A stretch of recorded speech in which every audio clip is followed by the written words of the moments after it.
no money, that's an asshole. It wasn't a phase.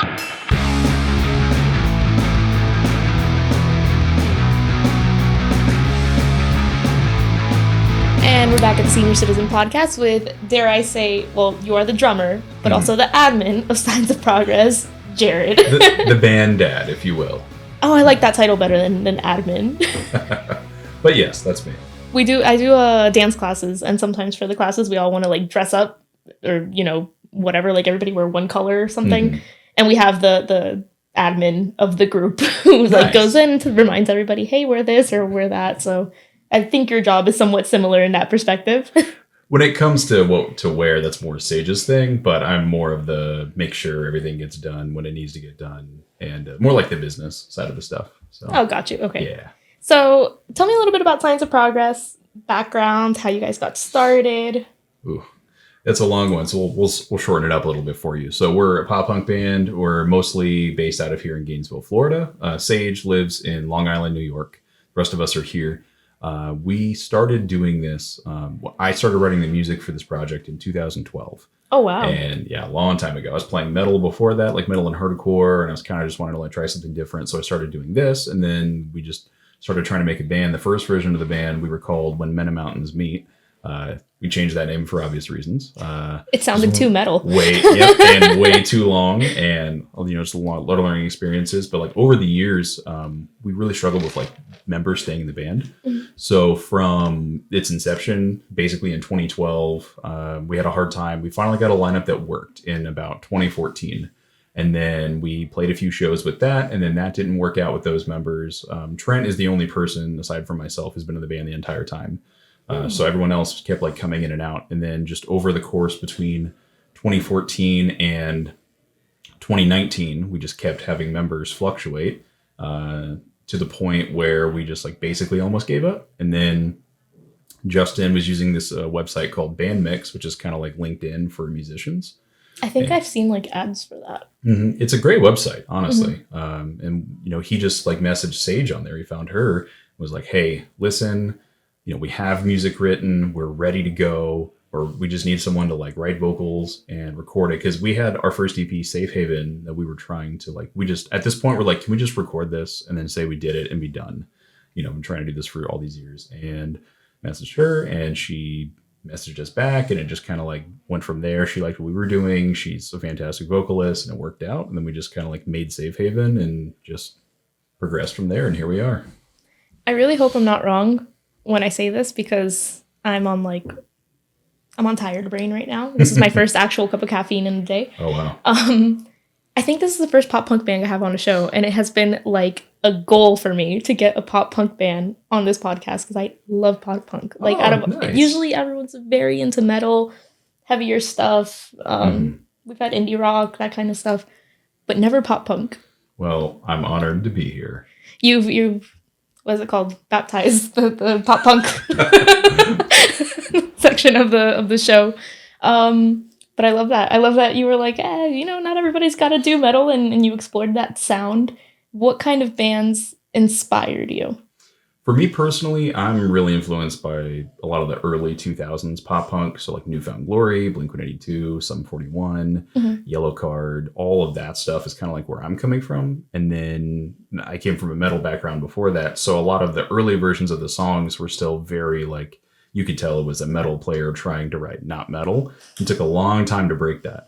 But one, you know, with Trent being in the band, and then especially when like Sage joined, they were more on like the newer wave of pop punk stuff, you know, so like your Story So Far, Neck Deep, Waster, like all those bands. And so it became this kind of like hybrid of like me wanting to like stay rooted in that early 2000s kind of like nostalgic kind of sound, while also trying to appeal to people to listen to pop punk now, and kind of just land somewhere in the middle. Not sure if we've necessarily like nailed that, but we do our best. How did you feel when Sum 41 broke up? You know, it's, you never want to hear one of the greats, you know, call it quits, but at the same time, like, this is a really tough thing to do, and to do it for as long as a band like that has, like, I totally get it. I'd be ready to, you know, hang it up at some point too. Yeah, I like that you mix like the more nostalgic sounds with the newer wave. I was very much with the newer wave. So I kind of started getting into like heavy kind of scene music when I was around 13, 14-ish. Nice. And then after a while, I discovered like Man Overboard and The Story So Far and all that. And I was like, I love this shit. And it's been my favorite. The Wonder Years is amazing. I've seen them live so many times. They're playing Fest this year. Fest is expensive. Fest is stacked this year though. Like it is insane. Yeah, no. When you see all the groups posting, we're festin', I'm like, oh, I want a fest too.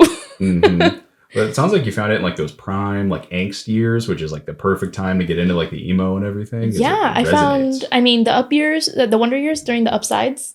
Nice. Okay. Which is iconic album.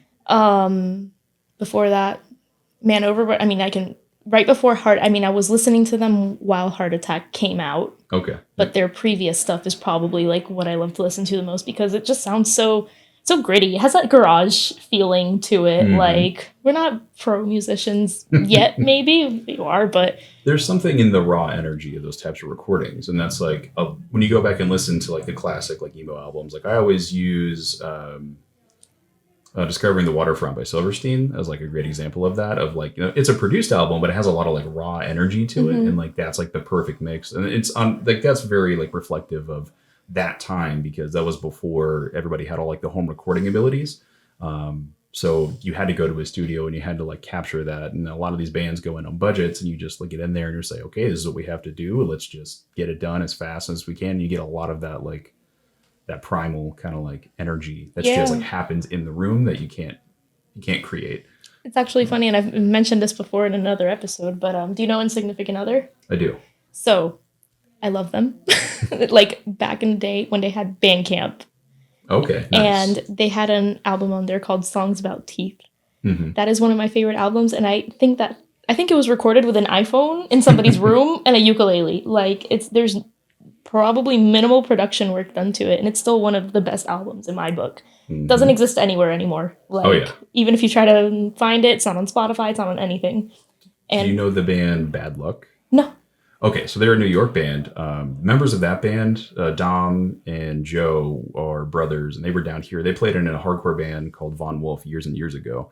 When they got done with that band, Dom, the vocalist, switched over to doing this like kind of like acoustic, like indie pop punk kind of hybrid thing, which was Bad Luck in its first iteration. The first EP he ever did was just a simple like acoustic recording that he recorded with a friend of his, and he just wrote these songs and he just like put it on Bandcamp and downloaded it and whatever, and it just had that like nice raw tone. There's a lot of emotion put into it.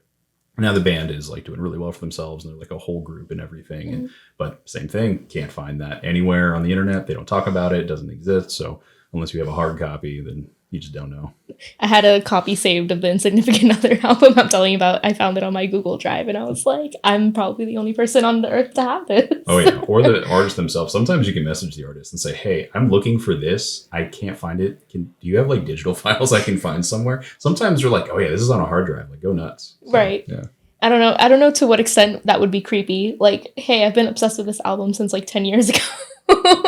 Like I don't think that it comes off as creepy a lot of the times, you know, being someone like, we're not like a huge band or anything, but we do have people that like us and we do get messages and people talk about it. And it's never, I mean, yeah, you get your creeps, you know, especially with having like Sage as like the face of the band and, you know, you deal with those struggles, but in general, like it's always like a place of endearment. And like, especially if you're just like, hey, I love your music. I really resonated with this release that you guys did and I can't find it anywhere. A lot of times the artists really appreciate that, especially in the early days. And they were like in our position where you're just doing whatever you can to get your music out there. And a lot of first records for bands, like the amount of work that went into recording their first one is like years and years of work. So it's like their baby, right? Yeah. So. I just talked to a Spanish artist who launched his first album, but when I was asking him about like the songs and stuff, he's like, no, some of these songs are from 2017. I just didn't feel like it was the right moment to release it yet.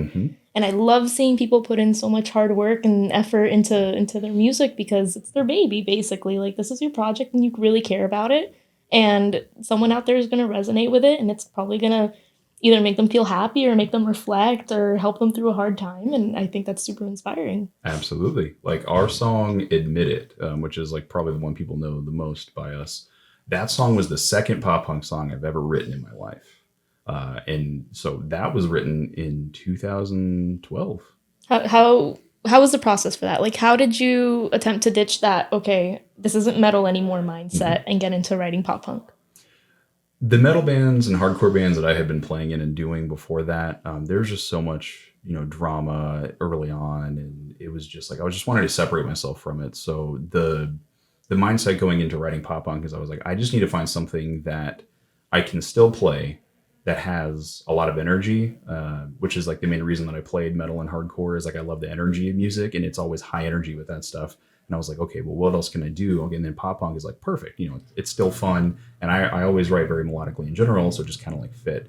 And then I grabbed my guitar and I was like, I don't even know what to do anymore, because most metal is played in or a lot of metal is played in like drop tuning. And then I didn't really mess around with standard tuning of any kind for the longest time. And so I tried that and I was just like, I don't even know how to play my instrument. So it was just a lot of speed bumps, a lot of trying not to do things the way that I had been doing them. And honestly, it's just a lot of time with me and my guitar and sitting there for hours and just making noise that doesn't even sound good until I figure it out. So every time anybody mentions something like that, I imagine like an anime like training arc, like Hunter exam kind of thing. I wish it was as cool as the Hunter exam. Right. Yeah. I would never want to go through. I had to rewatch Hunter x Hunter because whenever I get to like a certain episode and things and I just fall off. The bug arc. I think I made it to Chimera Ant arc, and I don't remember. I have a memory of a goldfish, so I was like, oh, let me go back and like rewatch this. The whole time my boyfriend's like, you don't remember this? I was like, vaguely, maybe. It's like, we watched all of this. I'm like, no, I don't believe you. But the Hunter exam, I don't know why anybody would want to do that. Just the walking part, and I'm like, oh. Yep, just the start of the exam is we're going to run for a very long time. Like, yes, excellent. But I imagine whenever anybody says that they're like trying to learn something new or practice their vocals and stuff, I'm like imagining like some hardcore, like, I don't know, Rocky theme in the background and like a training arc. So you basically just sat around with the guitar for a little bit trying to figure it out. So you play guitar, drums, and what else? So I started off with drums. I've been a drummer more than anything else in my life. Okay. And then I picked up guitar in high school. And when you learn how to play guitar, you understand how to play bass to an extent. So guitar, bass. I learned a little bit of piano. I did marching band, so I had a lot of experience with a lot of the percussion instruments that come with like the traditional band, like you'd see in school, like symphonic band. And then that's most like the actual instruments that I play. I never did woodwinds. I never did anything like a cello or a violin or anything. Most of what I decided to learn was what I was like, what do I want to do, and what do I need to know to do that? And so for Signs of Progress, I know how to play drums, guitar, and bass, and that's what I need to do this. So, yeah. So does it go the other way? Because another band just said too that if you know how to play guitar, you know how to play bass. If you're playing bass, do you just know how to play guitar? It doesn't really translate the exact same way because guitar has a lot more going on because it's 4 strings versus 6 strings on average, but also like bass theory and guitar theory are a little bit different. But the basis of like, if you want to play bass, you can, we call them the root note warriors. You can just play the root notes of whatever the chords are the guitars are playing, and you just do the same strumming pattern. And that's like the most basic version of playing like punk or rock bass pretty much. And then you can get into it from there where like you can do like really intricate bass lines and you can practice different types of like hand techniques, and you can get to be like a bassist. And like a bassist and a guitarist are definitely like 2 separate things whenever you're at like the higher like echelon of those instruments. But there is a little bit of more guitar going to bass versus bass going to guitar. Like if you learn bass but didn't learn how to play guitar would feel much more difficult than the other way around. Okay. All right. So it's not like a equal thing. You're better off learning the guitar and then probably jumping into bass if you wanted to learn That's how most people do. A lot of bass players I know ended up playing bass because they played guitar and they joined a band. They're like, hey, we need a bass player. They're like, I'll play bass. And then they just ended up playing bass. But then once you start it, then you tend to start like developing your technique. And that's kind of like what happened with Trent. Trent played guitar for a long time, and then he switched to bass for his old bands, and he's just been playing bass ever since. And now he's better at playing bass than he is playing guitar. So it kind of goes that way. Good stuff. Yeah. So Signs of Progress, you guys are mostly based out of Gainesville, but your vocalist is in New York, as you mentioned. How does band practice work? Is the distance difficult to work with? It makes things very challenging. The thing that helps is, I'm the primary songwriter for the band, so everything that I do is generally the way it works is like I'll come up with a song idea. I also do like my own demos at home, so like I'll track the demos and like I'll put them in the Dropbox and I'll message Sage and say, hey, I wrote something, check it out, see what you think, and then she'll write like a bass version of like vocals to go with it, and then we have like a skeleton of a song, and then we'll kind of like put that on the back burner until it's time to start like developing music for the releases. So that's kind of like the process we've fallen into here. Practice as far as that is Sage practices on her own individually up there, which is fairly easy because it's just vocals for her, and she dances around in her room all the time anyway, so she gets her stage presence in. And here, we all live here in Gainesville, and I have the band room is at my house, so, and Trent and I live together, so basically you just call Justin and say, hey, time for practice, and he drives over, and then we just hop in the room. And we just got an in-ear rig, so we have like in-ear monitors now, and we just play everything through those, so it's kind of like having Sage there.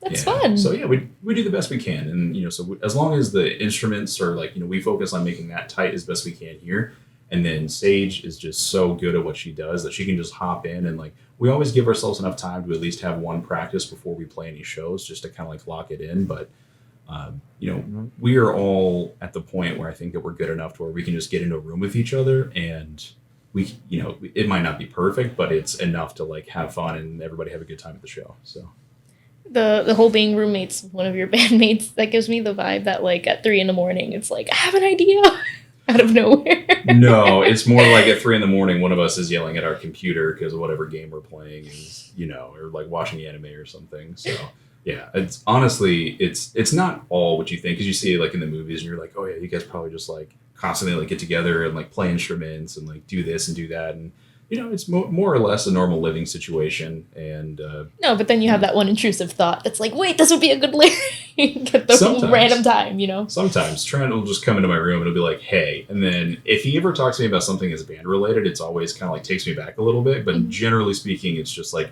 some random fact about Yu-Gi-Oh! Or some anime related piece of information, and I'm just like, oh, this is what's on your mind at the moment. Yeah. Do you still play Yu-Gi-Oh cards?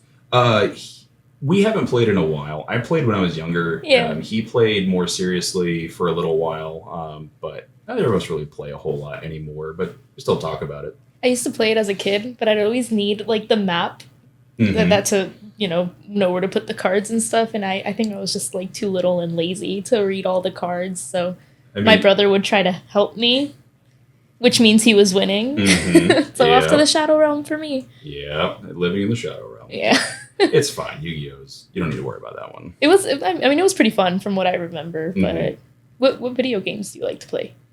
For me, I tend to stick in the first-person shooter realm quite a bit. There is a game that me and our other roommate Aaron, who also is my best friend and does merch with us, me and him play a game called Hunt Showdown. It's kind of like a Weird West cowboy game. It's a lot. I don't want to. I've never heard of it. Oh, it's so good. Yeah, go look up Hunt Showdown. It's amazing. We play a lot of that. But I've played. I've grown up playing Call of Duty, Halo, Overwatch, like a lot of like the bigger mainstream titles.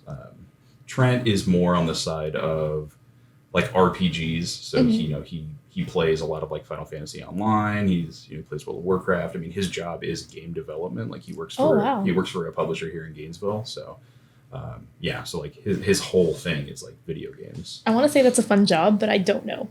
He does QA testing, so his job is to find all the bugs. So he plays games to see where it's buggy. Yes, exactly. Well, that is a fun job. Yeah. What the fuck? He likes it a lot of the times, but you spend years on the same project, so you play the same game 20,000 times before it's even released. So by the time it comes out, they're like, "Oh, you must love this game." He's like, "No, absolutely not." Yeah. He's like, "I can tell you all the fun stuff you can do, but that's about it." Oh, especially like those games where you find those random glitches. Yeah, must be fun. I see that you have a Triforce. That's why I was also asking about games. Have you tried the new Legend of Zelda game? I haven't played it. I don't have a Switch, but both Trent and Aaron do. So I've been watching them play it. Oh, it's my favorite part. Yeah, so it's fun, and I always see all the videos online of like all the crazy vehicles people put together and stuff, and so it's cool. I mean, Zelda is always good. Like you'd be hard pressed to find a bad Zelda game, to be completely No, honest. for sure. And then this one's just so different in the fact that I feel when I was watching my boyfriend play it, I was like, this feels overpowered. Mm-hmm. Like we went from a Link that can barely jump Mm-hmm. to you're building bridges and shit. Like you're building Gundams is what you're doing. Yeah, no, like yeah. the world is your oyster. Mm-hmm. I love that though, because Nintendo has always been the company that's like creativity first. And I feel like this is just like, oh yeah, it's a Zelda game and it still has all the normal Zelda stuff, but also you can put creativity at the forefront, which is really cool because when you give players that ability, it lets them put their identity on the game and it lets them connect with it a lot more. So yeah, feeling overpowered in a video game is fantastic. Yeah, I'm the kind of person that plays on easy mode, no matter what it is I'm playing. It's like I'm here for a good time, not a long time. That's it. Yeah.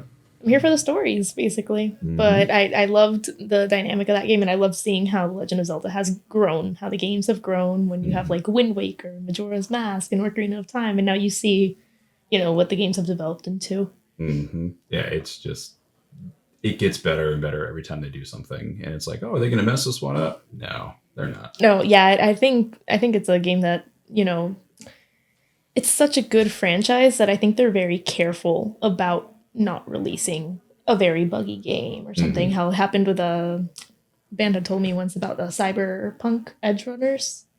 Cyberpunk, yeah. That the game was just so bad. The anime was so good. The anime was amazing. It was a fantastic show. The game release, because it had been in development for so long that like when a game gets caught in a development cycle, that's over the course of like multiple console generations. It's so much. And it was such an ambitious game too. So when it released, like, yeah, it had a lot of problems. It's gotten much better. And then Edge Runners came out. Everybody got super stoked on it. And then they did a patch on the game with Edge Runner stuff built into it. Mm-hmm. And now the game is like what it was supposed to be when it got released. Right. But a lot of people must have gotten like frustrated along the way. Yep. Anime was fantastic. My only critique is that we have so many animes that they drag out for no reason, like trying to make shit up, and you have so much filler. And while Edge Runners, you had so much more to flesh out. And it just skipped over so much that they could have done. Oh, yeah. Some of the best animes I've ever watched, my favorite ones are 2 seasons or less. What are your favorite animes? One of my all-time favorites that I always recommend to people when they ask me about anime is Assassination Classroom. Oh, I love that one. I know. It's so good. It's so heartbreaking. It's so funny. Like, it hits every part of the emotional spectrum. Like, it's fantastic. Like, it's an amazing show. Yeah. So I always recommend that one quite a bit. Like, clearly, like, I've been watching DVD since I was a kid, so I like Dragon Ball. Who hasn't? I'm not saying it's a good show, but I watch it. It's the nostalgia. Yeah, exactly. The nostalgia wins you over. You see Dragon Ball, you say Kamehameha, and you're like, that's some good shit. That's it. But then you actually sit down and watch it, and you're like, oh, it's mid. You're just like, oh, it's like watching MMA. It's just buff dudes just wrestling with each other. It's like, okay. Yeah, so the Assassination Classroom's always top up there. Full Metal Alchemist is big for me. Brotherhood or the original? Brotherhood, yeah. Specifically. I mean, the original's fine, but I feel like Brotherhood, like anytime they do an animation update, and I just felt like they did a good job of like streamlining the story a little bit. I think it's just really, really good. But I always love anime that do that thing where it makes you feel invested. In both of those shows that I listed, like I said, like the emotional part of it for Assassination Classroom and for Full Metal Alchemist. It has a lot of discussion about like morality and like right or wrong, and like I think that those are like, it's a fantastic way to like present those ideas, but in an entertaining way, and like it makes it fantastic. No, both of those shows were very well done. I loved Assassination Classroom. Every year I buy pumpkins around Halloween and I paint them. And one year it was Goro Sensei. Nice. It's because it was easy to draw, but it was very cute. I loved that show. But yeah, I don't know if you have, and I know we trailed off from the music and everything, fine, yeah. But if you have anything that you want to promote for Science of Progress, this is just a shameless plug moment. Nice. Yes. Okay. So we're, at the time of us filming this, I'm not sure when it's coming out, but we're playing... A couple of weeks, I'm sorry. A couple of weeks, no worries. So it'll still be available. In July of 2023, we will be playing in New York. We're playing a show in Brooklyn, and then we're playing a festival on Long Island the next day. That's July 22nd for the Brooklyn show, July 23rd for the festival. And we are having to fly up there. We can't take a lot of our gear, having to do stuff. It's like just a very expensive trip that it all just happened pretty quickly. So it's like, it's not necessarily the smartest move for us to do financially right now, but this is what you do in a band. YOLO. You take the opportunity when it's there. So it's expensive. So on our website right now, through the trip, we're doing a pre-order. We have a merch pre-order bundle on our website. It's $40. You get a shirt, a poster, some stickers, some signed prints. It's all like exclusive. Like, we haven't produced it before, not going to produce it again. We wanted a way to try and do like a fundraiser, but like, we're not the type of people, like, I don't like just asking for people to like give me money. I always want to offer something in return. So we're like, okay, so let's do like this fun little shirt design. And that's what we're doing. So yeah, if you guys like us and anybody wants to check it out, it's on our website. It's all over our socials. It's on our link tree. We're running that through our New York trip to help pay for it. So that's pretty much it. And our new EP came out a few months ago. It's called Everything Alters Us. It's on all the platforms along with the rest of our music. So, all right. Yeah. Everybody go follow Signs of Progress. They're great. First pop punk band on the Senior Citizen podcast. Milestone. And we'll catch you guys next time. We'll see you.